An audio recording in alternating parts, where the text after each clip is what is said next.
بانی P T I نے مزاحمت کی۔ 32 سال سے نواز شریف کے ساتھ ہوں، انہوں نے مزاحمت کی سیاست کی مگر اس بار وہ نہیں چلی۔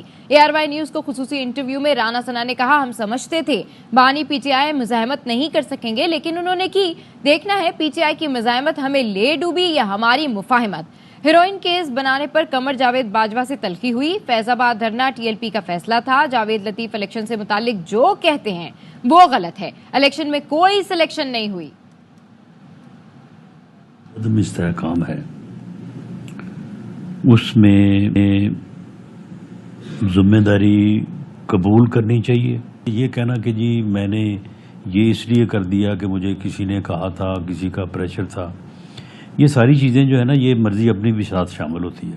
تو اس وقت بھی اگر کوئی رکاوٹ ہے تو اس رکاوٹ کا نام عمران خان ہے۔ وہ اپنے آپ کو بھی تباہ کر سکتے ہیں، تباہ و برباد کر سکتے ہیں، اور وہ اس ملک کو بھی تباہ و برباد کر سکتے ہیں۔ اب دیکھنا یہ ہے کہ وہ اپنے آپ کو پہلے کرتے ہیں یا اس ملک کو پہلے کرتے ہیں۔ جاوید لطیف صاحب کہتے ہیں کہ پیسے بھی لگے ہیں جتوانے میں، ہروانے میں۔ جاوید لطیف صاحب میرے بھائی ہیں لیکن وہ غلط کہتے ہیں، وہ زیادتی کرتے ہیں، ایسا بالکل نہیں ہے۔ مجھے یقین ہے کہ جتنا مجھے اپنے الیکشن رزلٹ یا اپنے پہ یقین ہے نا، مجھے اتنا ہی یقین ہے کہ جاوید لطیف صاحب بھی جینون صحیح ہارے ہیں۔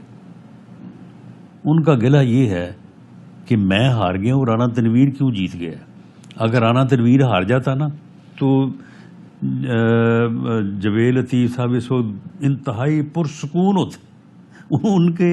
ان کا جو درد ہے نا، ان کی جو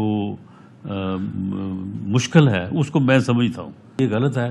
اب انہوں نے 90 کروڑ کو یار بات کرنے والی کرو، 90 کروڑ کی بات کر دی انہوں نے۔ ایک اور وہ دعویٰ کرتے ہیں بہت بڑا، وہ کہتے ہیں میرے حلقہ کھولنے کا، وہ کہتے ہیں کہ تیرا کھولے ایسے پھر میاں صاحب کا بھی کھول لیں گے۔ یہ بڑی عجیب بات ہے۔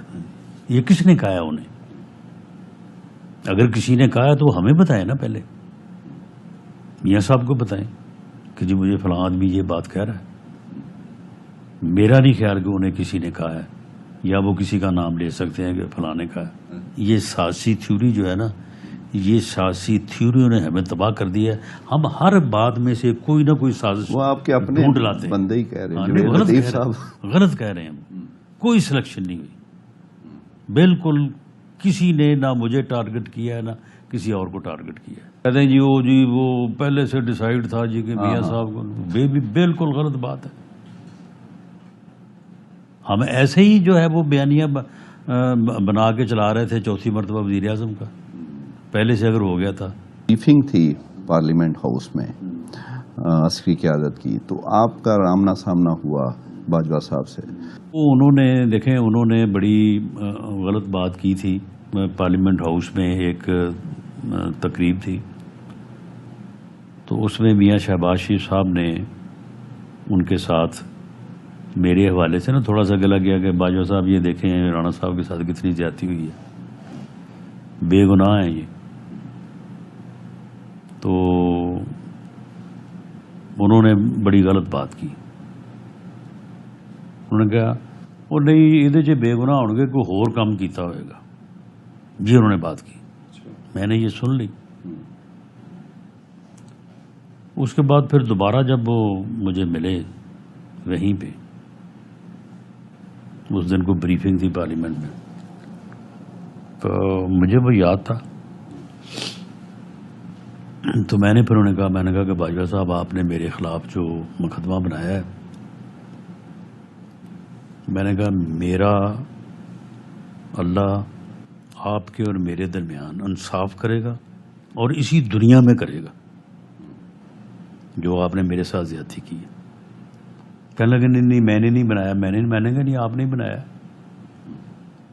میں نے کہا کہ جس ادارے کا ایک سرونگ آفیسر جو ہے آرمی سے ہو، اور وہ اگر آپ کی مرضی اور منشا کے اگینسٹ ایسا مقدمہ بنائے تو اس کا تیسرے دن کورٹ مارشل ہو جاتا ہے۔